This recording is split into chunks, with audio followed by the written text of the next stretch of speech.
Yes, I'm afraid I'm not very good at this sort of thing. Slotting, you mean? Yes, I was rather expecting to find a certain kind of anonymity here. Don't worry. People don't usually care what happens 2 floors above or below them. Good. Charlotte's different. She's on all sorts of committees. She said your tenancy application was very Byronic. Is she really? Well, I'm determined to get everything right. Right. Top up? Yes, thank you. How did you first get involved in the film? First question of the day. It's a good question. I was sent the script by my agent, and she really liked it, and she told me who was directing it, and I was like, oh, he's great. I liked Ben a lot. Had a lunch with Ben, and by that point, I sort of read it, and I was like, this role is mine. I was going to fight for it, and so I did. Well, not literally fight for it, but connected with Ben really well, and that was it, really.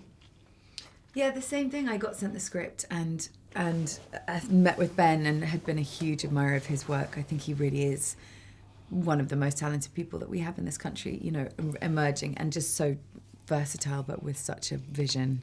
And Jeremy Thomas, who is the producer, is one of the real all-time great producers, and just the idea of the cast and playing that part and being part of that kind of Ballardian world was just really appealing.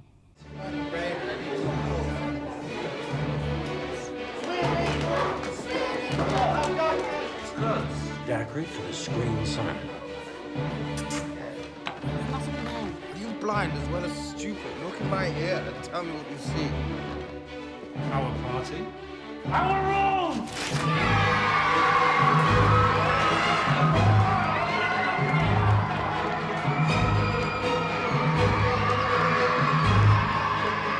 Mind if we join you? Yes, we do. You share a like Janie. Last one in's a big fat sissy!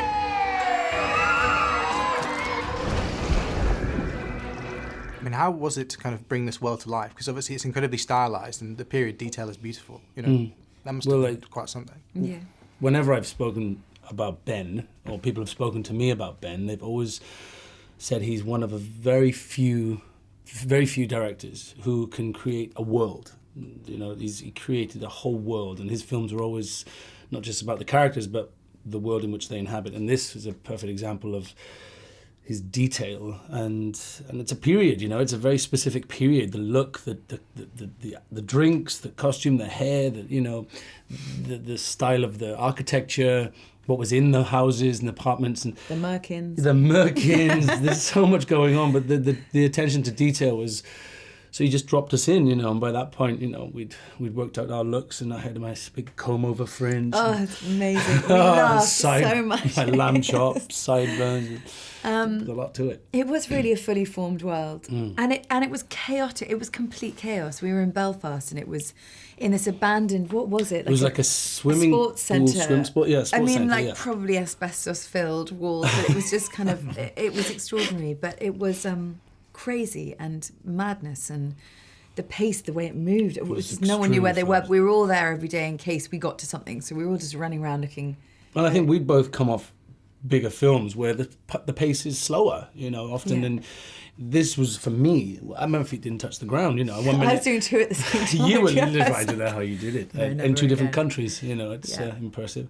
But it was, when I'd be covered in blood, and they'd be right, go for a shower, get changed, and they'd have to be back to another look because we were jumping so quickly around the storyline. But I mean, that's the fun of it. And when you got somebody in control like Ben, who works with an editor's brain, you know, he knows when he's got it, and he can move very quickly on to the next without us having to do 25 takes of a scene. My car was crushed by a reversing cement truck. I'm afraid I'm not a physiotherapist. I know what you are, Dr. Lamb. Constant exercise is the only thing that keeps the pain at bay. So you could say, not only am I the building's first road casualty, but I am the architect of my own accident. What do you think of that? Is that a horse? Probably. It's a fabulous cast, obviously. I mean, how was it working with Tom and Elizabeth and Mark and people like that? We were very close as a group. We were all staying in the same hotel, and like we said, we were all kind of there all day, every day in these caravans. Yeah. In Literally a car park, caravans, yeah. literal caravans, and Like the sightseers caravans, basically. exactly. Yeah.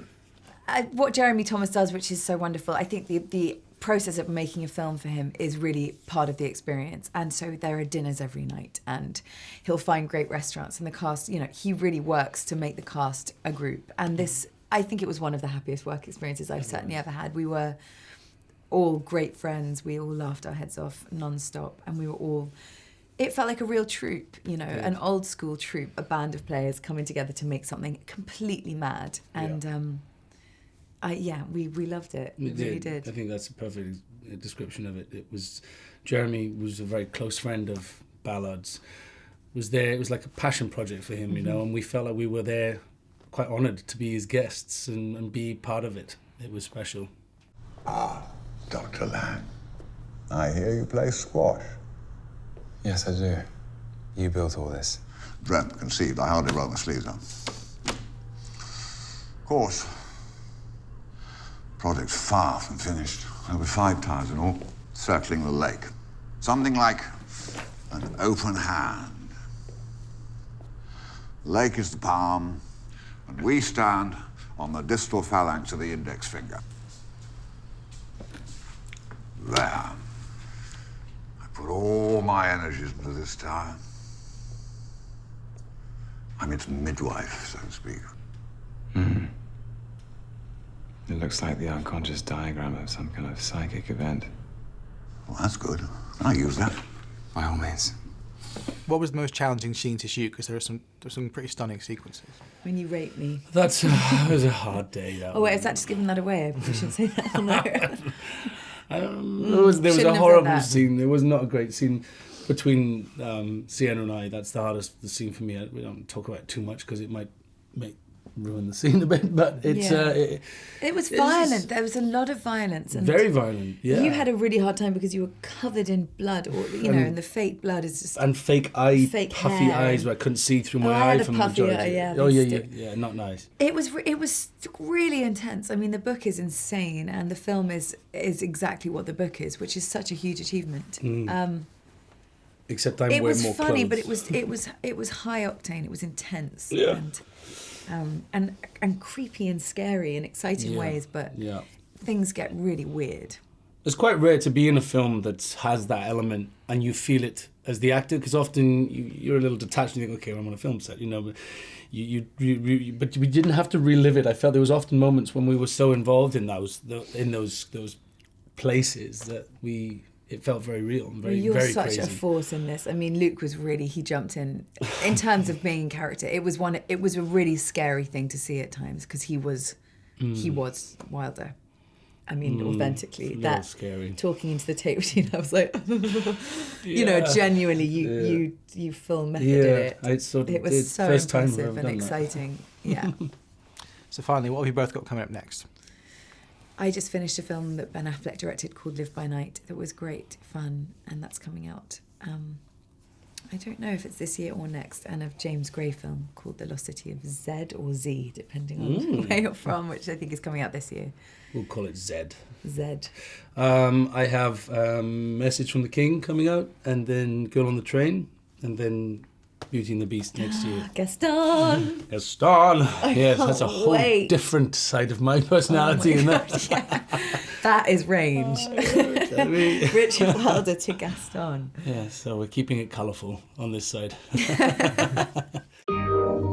For all its inconveniences, Lang was satisfied with life in the high-rise, ready to move forward and explore life. How exactly? He had not yet decided. I'm so sorry. I'll survive. I thought you were empty. I just moved in. You're an excellent specimen. Why don't you come up later and have a drink? You don't know how things work around here, do you?